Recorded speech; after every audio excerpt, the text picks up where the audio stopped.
By the way, this cap I'm wearing is from the Krewe of Justinians, which is a crew in Shreveport. It's a crew of attorneys. You get it, Justice Justinians, and it just shows how widespread Mardi Gras is. This is a crew that does a ball only, and it's a lot of excitement for the Shreveport Mardi Gras scene.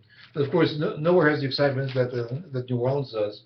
And we're getting into the big week of parades, the one full week of Mardi Gras parades. And you know that Thursday night before Mardi Gras, which this year is February 27th, is becoming an enormous night. It's becoming as big as Bacchus Sunday is, and it's really that Friday night too has really become very big. But I want to talk about that Thursday because it's going to be a special night. First of all, you have the crew of Babylon. Babylon will be celebrating its 75th anniversary this year. I love Babylon. It's an old style parade. I regard Babylon as historic preservation. Look at the parade. The floats are smaller than the other parades, but that's the way that they were back then. They were the right size. You didn't have big double decker floats, and so if you want to see what an old parade looked like, look at the Babylon parade. It just appreciate it for what it is. And Babylon has all original floats, and the floats are usually all tell parts of a story. So it's a good parade. Then you have the Crew of Chaos, which is a spin-off of the old Momus parade, which goes back into 1872. And it's a satirical parade, and it's a fun parade. And look at Chaos and read the things on the side, because there's a lot of jokes, a lot of satire.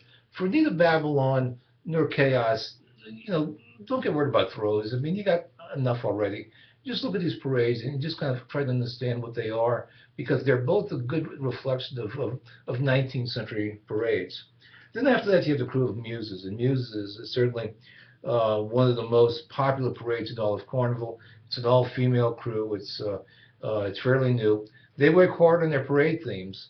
They do some good satire and some good spoofs, but they also do some fairly clever throws. And so I want to talk about, even though I always say, don't make it all about the throws, but here's a crew that does have some things worthy of mention. The Muses logo has become the high heel shoe. A lot of people spend a lot of time decorating these shoes. I guess it's the equivalent of the Zulu coconut, except these are a lot more plentiful. And so it's a real treat to be able to catch a Muses shoe. And the title float to Muses has a big shoe like this.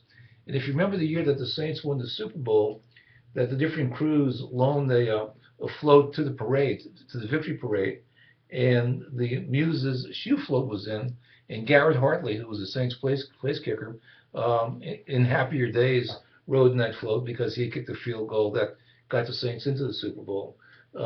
Here's a Muses leopard right here. It says Muses.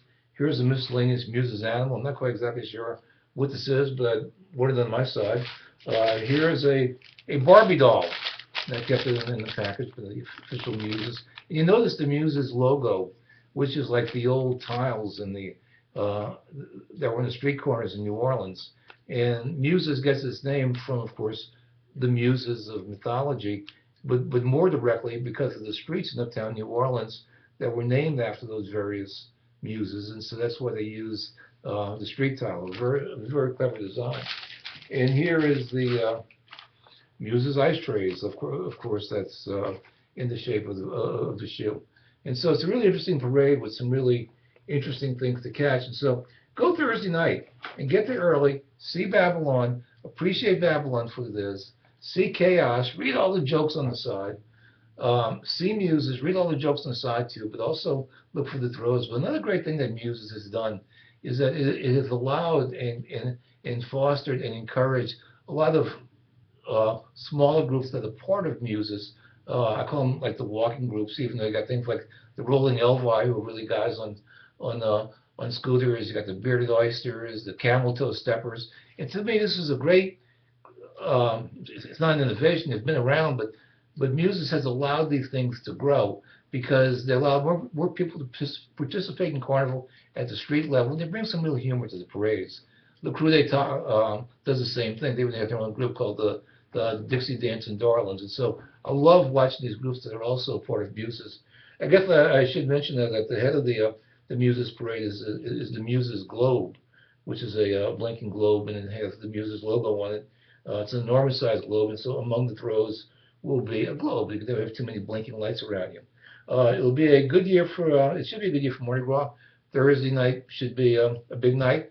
I'll be back with some more commentary. But just remember, while we're standing out on the streets enjoying Mardi Gras and having what essentially is an urban party, a lot of the other nations still climbing out of the winter. So yet another reason why it's special to be in New Orleans.